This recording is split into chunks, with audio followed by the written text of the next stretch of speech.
Ok, jóvenes, en esta tercera sesión de hoy, de estos 40 minutos restantes de Zoom, vamos a empezar abriendo la posibilidad de hacer preguntas. Así que soy todo oídos. Cuéntenme. De las preguntas de Carlos, nos quedó una muy importante, que es el tema de el encaje legal en Venezuela, que actualmente está en más del 90%. Pero antes de explicar esa, quiero escuchar qué otras dudas tienen, cómo quedó la explicación o si hay dudas sobre la teoría cuantitativa del dinero. Si no tienen acceso a, déjenme poner aquí el chat de manera que si no tienen acceso por micrófono me la puedan preguntar.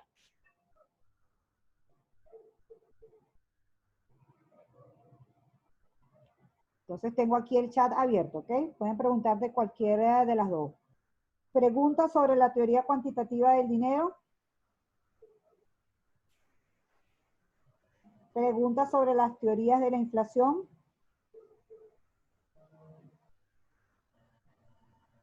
Y preguntas en el caso de que la explicación haya sido tan rápida con el tema de las reservas internacionales, de los derechos especiales de giro, de esas preguntas que había hecho Carlos. ¿Ya Carlos está conmigo?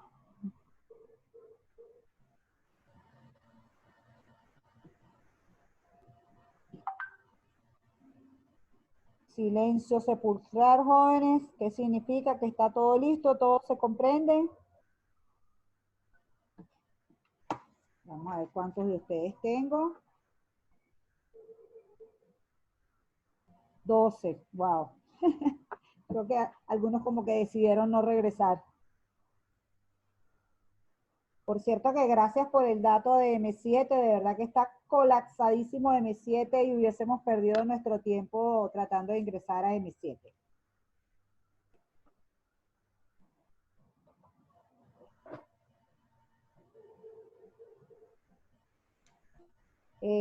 Me dice Víctor, sí se comprende, profe. Hay que repetir la clase en mi caso, pero sí entendí bien de nada, profe. ¿Qué quiere decir con que hay que repetir la clase?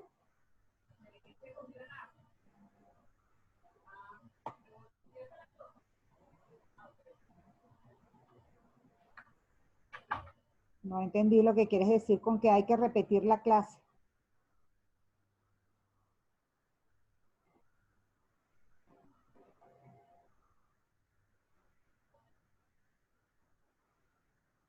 A ver, ¿quién me dice cuál es el pasivo de los bancos?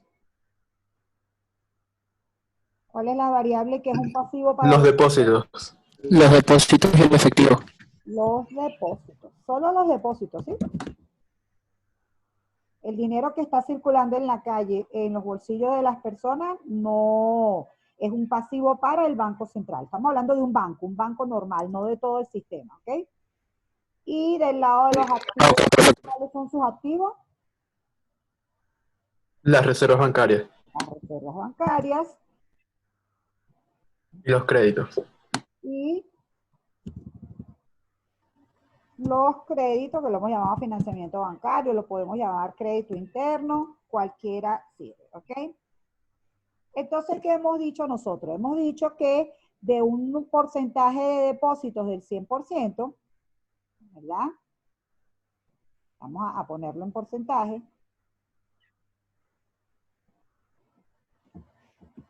Me pasa de depósito de 100%. Generalmente,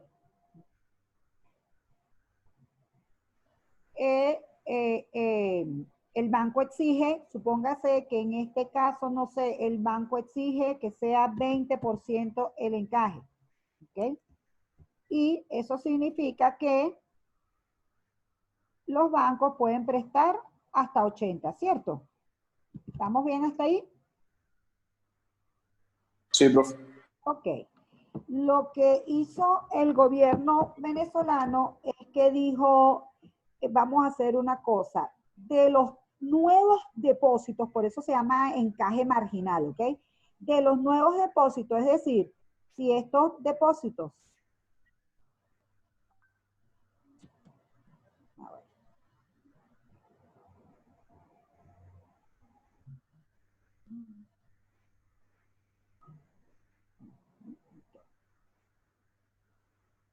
Déjenme que todavía estoy aquí peleando con esto.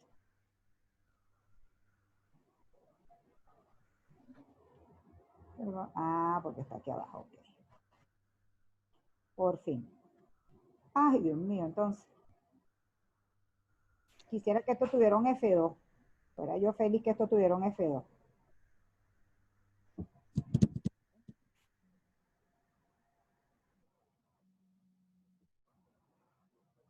Jóvenes, que tengo que aprender, vuelvo, insisto, porque nosotros vamos a tener que trabajar con esto.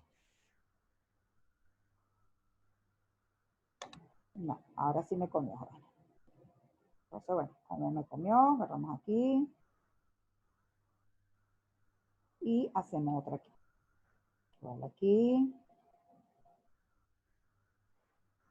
Vamos, este es este. Ay, qué pena que me vean aquí jugando con esto. Ok, jóvenes. De los nuevos depósitos que están aquí,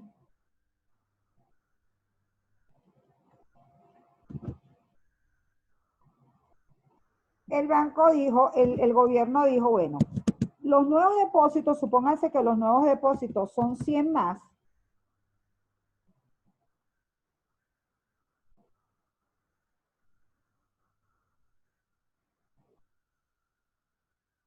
De esos nuevos depósitos, usted ahora tiene que tener aquí congelados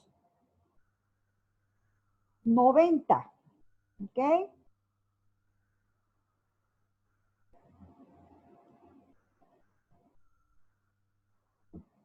Eh, 90, ¿ok? Mío, más 90. Y solamente va a poder prestar, en todo caso, 10. Siendo optimista, porque realmente el encaje se excedió 10%. Primero, ¿alguien sabe por qué el gobierno tomó esta medida?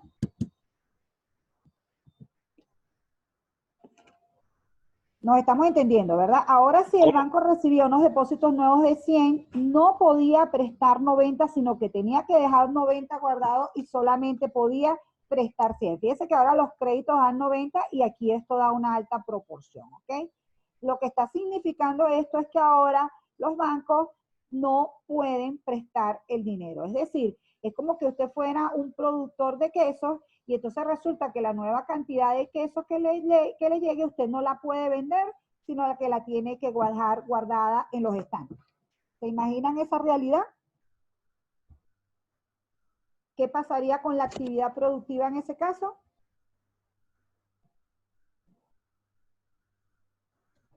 Ay, Si una empresa tiene que dejar el 90, el 95% de su mercancía en los estantes y no la puede vender, ¿qué pasaría con esa actividad? se estanca. Se reduce. Totalmente paralizada, ¿verdad? Entonces, eso fue lo que hizo el gobierno, evitar que la actividad crediticia se paralizara. ¿Y por qué ustedes creen que el gobierno tomaría una medida draconiana como esa?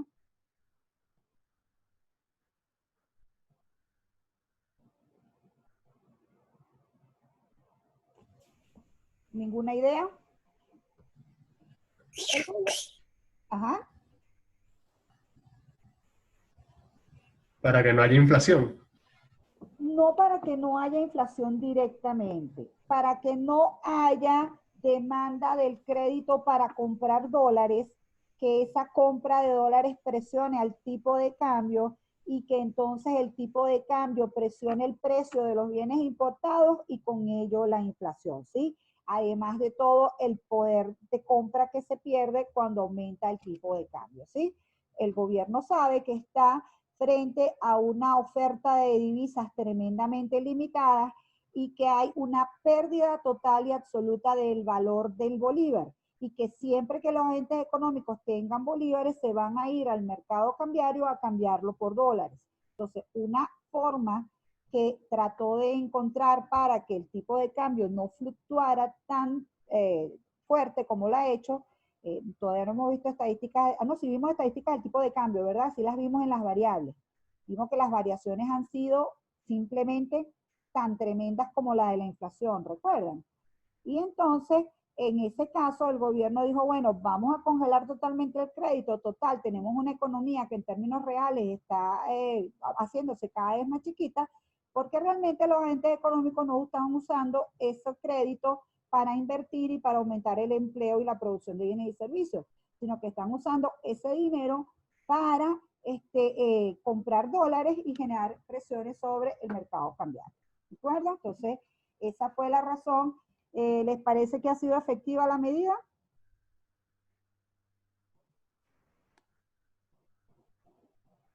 ¿Se ha logrado el control del tipo de cambio? ¿Se ha logrado que el tipo de cambio se deprecie menos?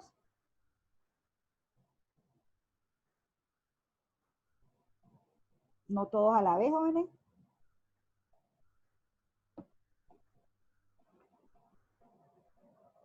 ¿Alguien aquí hace seguimiento del tipo de cambio?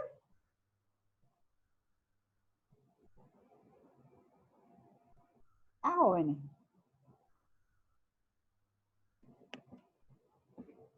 Ay, Dios mío, le comió la lengua a los ratones a mis muchachos. Ajá, alguien decidió responderme por el chat.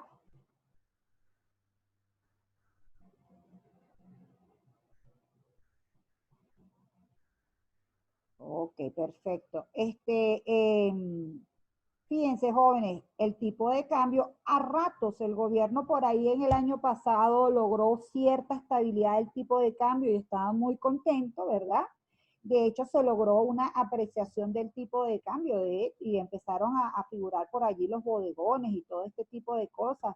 Y inclusive estábamos todos muy contentos la segunda parte del trimestre pasado, pensando que habían unos ciertos puntos verdes, se llama eso, estaba realmente todo el mundo contento, pero después nos dimos cuenta que eso era todo castillos en el aire y que bueno, la realidad en este semestre, que además está fuertemente impactada por el COVID-19 y por las sanciones, es que tenemos una economía que se deprime cada vez más y más, y entonces que tiene menos dólares, con una inflación que a ratos vuelve a tocar otra vez la senda de la hiperinflación, y entonces eso genera que no haya sido muy efectiva la medida draconiana, le dicen, del Banco Central de hacer ese ajuste tremendo que hizo sobre el tipo de cambio. ¿Ok? Entonces, perdón, sobre el encaje. Ese ajuste que hizo sobre el encaje marginal. ¿Ok? Pero repito, en algunos momentos llegó a tener algo de éxito. ¿Alguna otra duda, jóvenes? Pareciera que el tema como tal se ha estado entendiendo, y lo que tienen es un tema de que, bueno, de que hay que sentarse después uno con calmita a ver estas cosas. Entonces, si es así, yo prefiero entonces, ¿cómo se llama? Alguien como que levantó la mano.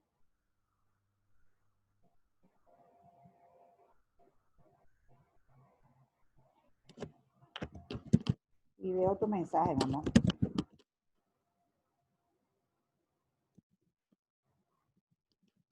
Me estoy comunicando aquí con Pablo. Sí, Pablo, efectivamente, si quieres,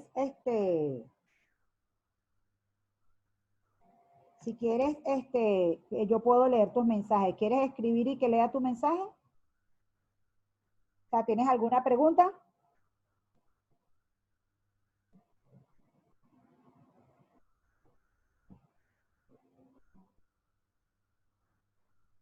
¿Cuántas personas tengo? Tengo 14 personas. ¿Ah? Mis últimos mohicanos. Bueno, jóvenes, si no hay más preguntas, pues entonces bueno, estoy dándole al que no es. Yo prefiero entonces continuar con la clase, sí, porque de verdad que perder tiempo si no podemos. Ok, Pablo, escríbeme.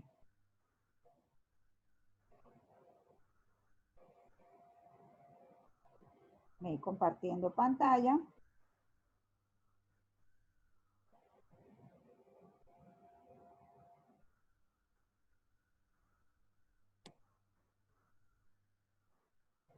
Mientras Pablo va escribiendo su pregunta, yo veo que estoy aquí ubicada donde me interesa. Ok.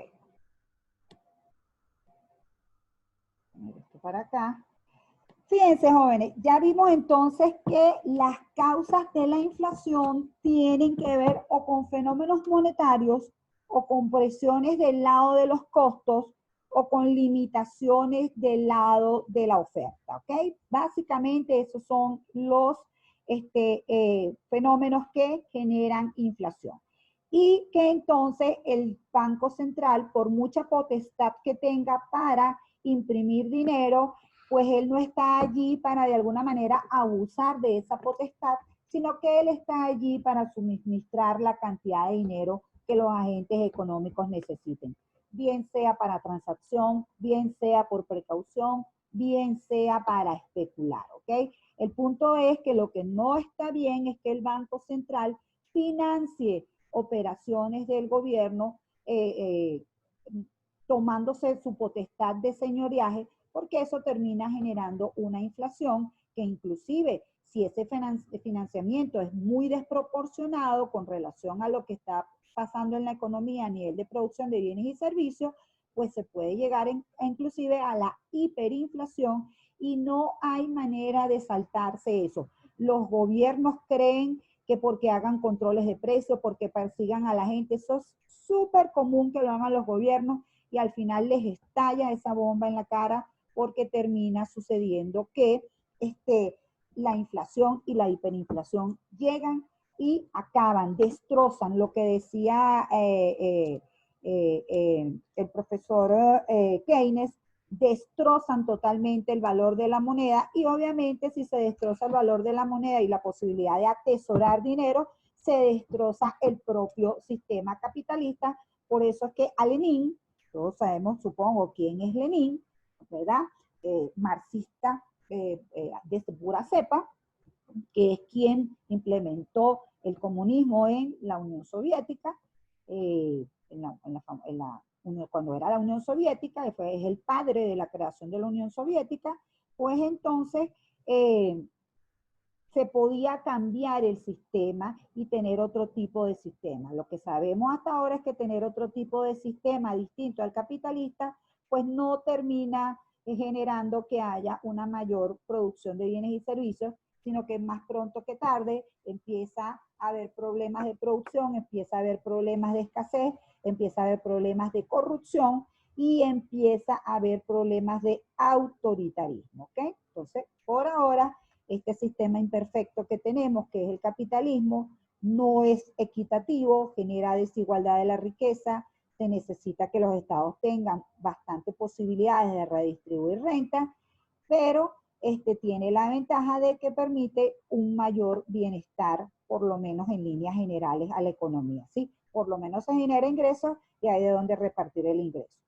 Todo ello pasa porque esa economía cuente con un banco central autónomo, con un banco central serio que se dé a la tarea de preservar el valor interno y externo de la moneda. Ok, leo la pregunta de Pablo. A ver, a pesar del deterioro notable que ha venido sufriendo la economía, el Banco Central sigue teniendo funciones notorias. Sigue afectando nuestra economía de la misma manera que lo hacía antes cada vez que lleva a cabo la política monetaria. Es que mientras exista el bolívar y mientras circula el bolívar y el bolívar circula principalmente porque todavía una buena parte de la población su salario es en bolívares, pues entonces si su manejo es irresponsable se va a generar inflación. Ojo que es peligroso pensar que porque nuestro Banco Central no funciona, no va a funcionar. Es importante entonces no contar con una moneda y es mejor dolarizar, jóvenes. Nada más lejos de la verdad. El tema es que los asuntos monetarios son una cosa muy seria y que es importante dentro de la economía local contar con una institución que pueda manejar esos asuntos monetarios porque si uno adopta la moneda de otro país, pues generalmente ese otro país no está pendiente de los flujos monetarios de esa economía, sino que simplemente esa economía se lo tiene que arreglar con la cantidad de esa otra moneda que circule en su economía, y eso genera una camisa de fuerza muy grande en la economía, para nada deseable, ¿ok? Si una economía dolariza, lo que hace es que esa famosa cantidad de dinero M2 la multiplica por algún tipo de cambio y de alguna manera tiene que comprar los dólares, ¿sí? Tiene que haber una equivalencia de esos dólares en la economía, porque de ahí en adelante lo que va a ocurrir es que todo se va a manejar en dólares. Sí va a haber reservas bancarias, son los que van a estar en dólares, sí van a haber depósitos en dólares y la economía va a estar funcionando en dólares. Lo que se pierde allí es el control que tiene el Banco Central sobre la base monetaria y toda esa imposibilidad que tendría de generar liquidez. Ahí casi se convierte como en una cajita de conversión, ¿ok? El Banco Central lo que hace es, bueno, no una caja de conversión, perdón, una caja de conversión no, porque allí existe la moneda nacional y lo que hay es una conversión 1 a 1. Esto es más fuerte todavía. Esto es, por ejemplo, el Banco de Ecuador decidió dolarizar e inclusive para el menudeo, para que se pudieran hacer las transacciones pequeñas, tuvo que crear una suerte de dólares ecuatorianos, ¿sí? Y el resto de las operaciones, todas son vía electrónica en dólares, y la economía ecuatoriana cada vez tiene más problemas para crecer su economía, porque vuelvo y repito, es un tema de que usted no tiene ninguna posibilidad de aprovecharse del efecto de la cantidad de dinero para activar la economía vía demanda agregada. No tiene forma sí, básicamente eso, o sea, se pierde la posibilidad de hacer política monetaria y entonces se está allí sujeto a lo que se reciba por concepto de exportaciones. Pero si usted es una economía con poca amplitud, ¿verdad? Y no tiene para comprar maquinarias y equipos y no las produce internamente, al final su inversión va a crecer muy poco. Generalmente, si una economía dolariza, pero tiene una fuerte entrada por turismo, tiene una fuerte entrada porque es un exportador de alguna materia prima, eso le va a permitir funcionar bastante bien, siempre y cuando no se tranque el flujo de divisa extranjera. De hecho, inclusive en el caso de Grecia, si recordarán, aunque no sé si algunos lo recuerdan, en el año 2008, cuando hubo esa crisis financiera tan tremenda, Grecia se encontró con que no podía obtener euros para hacer las transacciones, porque quien hace los euros, quien imprime los euros es el Banco Central Europeo. Y como Grecia estaba altamente endeudado, era mucho el dinero que salía para pagar las deudas que tenía, y entonces la economía llegó a encontrarse con una falta de liquidez tremenda, una falta de liquidez que si no se hubiese tenido esa camisa de fuerza, pues entonces hubiese podido solventar imprimiendo más dinero o aumentando la base monetaria. Pero como la moneda no es suya, pues entonces ahí usted ya no tiene esa potestad. Por supuesto, Grecia está dentro de un acuerdo monetario, existe el Banco Central Europeo que tiene responsabilidad por lo que suceda en Grecia, y ahí lo que hizo el Banco Central Europeo fue activar la posibilidad de darle préstamos a los griegos para que pudieran obtener entonces euros y pudiera seguir circulando el dinero en la economía, ¿ok? Entonces, bueno, creo que con eso estaría explicado el tema.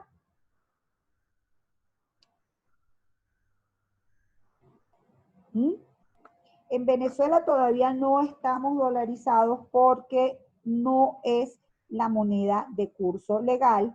Ciertamente sí se hacen muchas transacciones en dólares, ¿ok?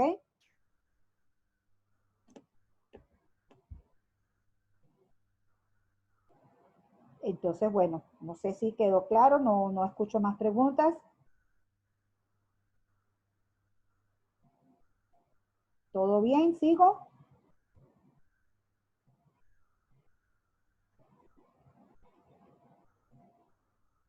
Ok, perfecto. Entonces, fíjense, luego que hemos visto qué provoca la inflación, también es importante entender las consecuencias de la inflación, los costos que trae para una economía que haya inflación. Entonces, lo primero que necesitamos entender es que la inflación va a tener diferentes costos dependiendo de si es una inflación esperada. Es decir, si los agentes económicos están acostumbrados, supóngase a que todos los años la inflación esté en torno al 5% o esté en torno al 10% o inclusive que esté en torno al 20%. O sea, cuando la inflación es esperada, los agentes económicos se acostumbran a que dentro de sus costos tienen que incluir el costo de la inflación, ¿ok? Entonces, eso tiene unos determinados efectos. Cuando es esperada, los costos de la inflación se llaman costo en suela de zapatos y costos de menú. Esto es para indicar el efecto que tiene que los precios estén cambiando, que haya variaciones de los precios en la sociedad. Entonces, ¿a qué llamamos costo en suela de zapatos? Es la inflación que tienen que afrontar los agentes económicos porque continuamente están cambiando los precios y entonces ellos continuamente tienen que estar haciendo transacciones. Aquí se decía antes que significaba que tenían que estar yendo al banco muchas veces y que eso desgastaba los zapatos, ¿sí? O que tenían que estar yendo a varias tiendas para tratar de conseguir los mejores precios y que todo eso generaba costos en suela de zapatos. En líneas generales, se quedó el término de costo de suela de zapatos y lo que indica es ese malestar, esa molestia, esa necesidad de estar rotando dinero que genera que esta semana un kilo de queso esté en 1.000, la siguiente esté en 2.000, la otra en 3.000 o inclusive aunque no sean tan grandes las variaciones, que esté en 2.000, después 2.500, 2.300, 2.600. El punto es que usted por el mismo bien tiene que estar demandando otras cantidades de dinero y eso genera un costo para las personas. Eso significa que tiene que estar moviendo los saldos monetarios, ¿ok? Aunque tus ingresos también estén subiendo, que sabemos que no pasa, eso genera una necesidad de estar haciendo transacciones cada vez más por un tema simplemente de precios. En el caso de las empresas, el hecho de que haya inflación significa que continuamente tienen que estar cambiando la lista de precios. Mientras más altos sean los costos, mientras más rápido varíen los precios, pues más tienen que estar cambiando la lista de precios. Entonces, esto se llamaba costo de menú para decir el costo intrínseco que tenía una empresa por estar teniendo que imprimir sus carteles todo el tiempo, sus carteles donde están sus costos, ¿ok? Entonces, eso es consecuencia, lo que quiere decir es que se genera un costo por el lado de las personas que necesitan el dinero para hacer las transacciones y por el lado de las empresas, ¿ok? Otro efecto que es importante es el tema de la inflación para la parte de los impuestos y para la parte de los préstamos. Aquí los costos son importantes. Fíjense, por el lado de los impuestos, el hecho de que esté creciendo continuamente el precio hace que también artificialmente parezca que están creciendo los ingresos y las ganancias tanto de la familia de las empresas. Y eso hace que al final del periodo usted supóngase que tiene una ganancia de 300.000, pero esa ganancia el gobierno le va a aplicar la tasa del impuesto sobre la renta a ese valor nominal. No está tomando en cuenta que si la inflación fue muy alta, realmente en términos reales, usted lo que hizo fue tener poder adquisitivo, fue perder poder adquisitivo. Y entonces lo que termina pasando es que usted paga más impuestos y resulta que usted realmente ha tenido una pérdida de valor de su ingreso y lo que está es tratando de ver cómo rinde más su dinero. De hecho, no le extrañe que en épocas donde los precios suben mucho, aumente también la evasión de impuestos porque las personas dicen, bueno, pero si ha tenido una pérdida de valor de mi dinero, que además sabemos que la pérdida de ese poder adquisitivo está relacionado con la tasa de inflación, que es el propio gobierno el responsable de la inflación, pues es terrible que yo tenga que pagar más impuestos, ¿ok? Entonces ese es un efecto también importante ahí de los costos de inflación. Jóvenes, voy por 8 minutos, ¿ok? En lo que se termine este tiempo, pues dejamos las cosas para la semana que viene. Fíjense, otra consecuencia hemos dicho del lado de los prestamistas. Como sabemos, las personas piden prestado y para que se le otorgue ese préstamo, esa persona al final del periodo tiene que pagar una tasa de interés. O mejor aún, jóvenes, lo que ocurre cuando, por ejemplo, usted le pide prestado a un banco es que el banco se descuenta los intereses al principio, ¿ok? Entonces, fíjense lo que ocurre.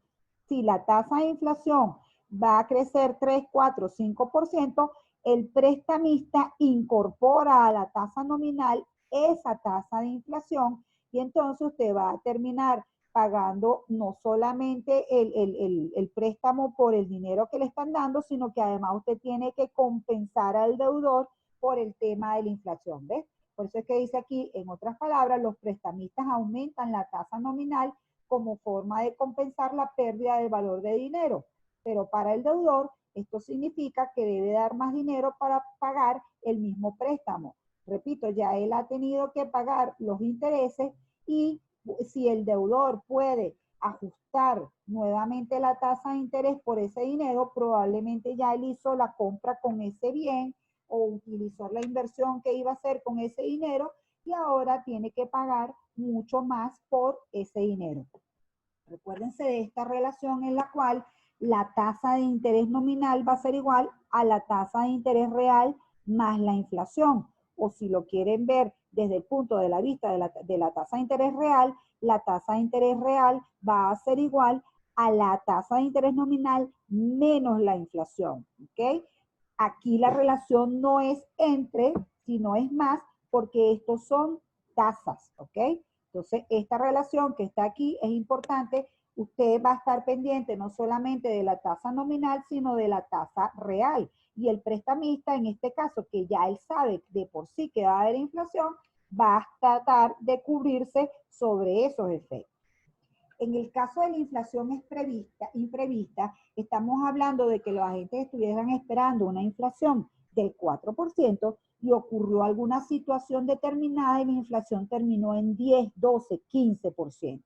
Cuando la inflación es inesperada, las personas no han tenido tiempo de resguardarse de los efectos de la inflación, ¿ok?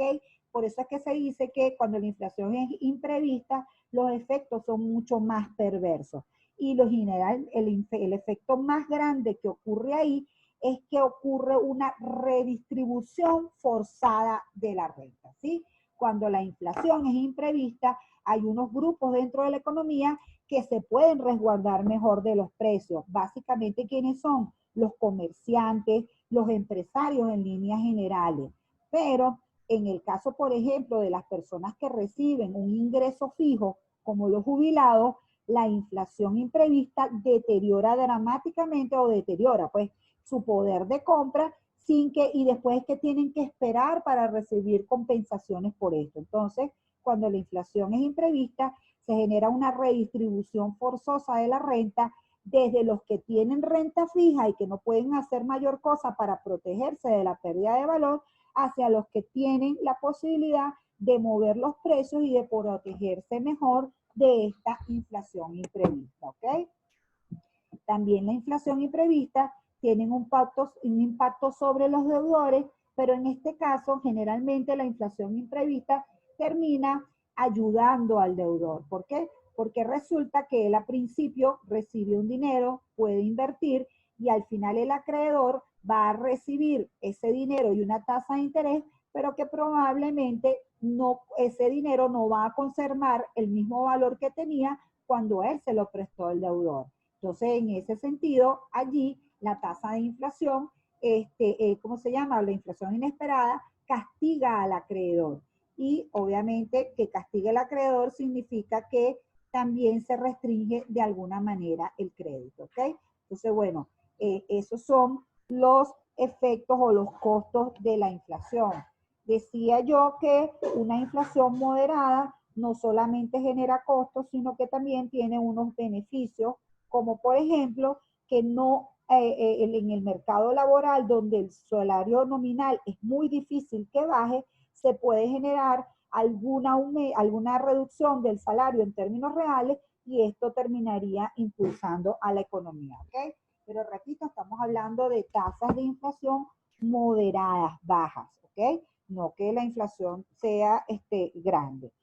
Recuerden también cuando hablamos de la inflación, dijimos que en líneas generales a nivel microeconómico, la inflación tiene la distorsión de que daña el mecanismo del mercado. No se genera una buena relación entre los precios relativos y entonces allí los agentes económicos no tienen una buena señal, reciben una señal distorsionada de los precios y obviamente eso va a ir en contra del beneficio del consumidor. Generalmente en procesos inflacionarios, cuando los mecanismos de precios no son los que dan las señales correctas, sino que está todo el mundo preocupado por la inflación y cómo protegerse de la inflación, pues entonces allí la productividad que permite aumento de los salarios reales, el estímulo de los empresarios para producir más bienes y servicios, mejorando la competitividad, trabajando con los menores costos, todo ese efecto se pierde y al final ese precio se logra en detrimento del beneficio del consumidor, ¿ok? Decimos que de alguna manera se reduce el excedente del consumidor cuando estos precios no son resultado del libre juego de oferta y demanda, sino que terminan altamente influenciados por lo que sucede en la economía a nivel macroeconómico, ¿ok? Entonces, bueno, para la clase que viene vamos a terminar con el tema de las consecuencias de la inflación, entendiendo muy bien cómo afecta la inflación imprevista al gobierno, ¿ok? Y cerrando con unos puntos que para mí son importantísimos, que es cuál es la relación entre el dinero, el precio y la inflación, ¿ok? Estas relaciones son muy importantes, están en el libro de Mankin, por los que quieran retomar esto, y si no me equivoco están en la guía clase, y entonces, bueno, la semana que viene, el miércoles, acuérdense que la semana que viene va a haber clase miércoles y jueves, y la semana de arriba también nos vamos a estar preparando para la tarea número 2, que tiene que ver con el tema del modelo ISLM y el modelo keynesiano. Así que vamos a tener clases las 2 veces a la semana y repito, vamos a continuar con esta importante relación teórica entre la inflación, los tipos de interés y el dinero y después vamos a pasar a la unidad 4. Entonces, bueno, espero que tengan buen provecho. Muchísimas gracias por su atención en la clase de hoy. Nos seguimos viendo por WhatsApp. Cualquier duda, pregúntenme por WhatsApp que yo no tengo ningún problema en responderla, ¿ok? Gracias, gracias. Feliz día para ustedes también. Y bueno, como está cerca, feliz fin de semana. Gracias, profe. Perfecto. Si tienen alguna duda, ya saben, nos seguimos viendo por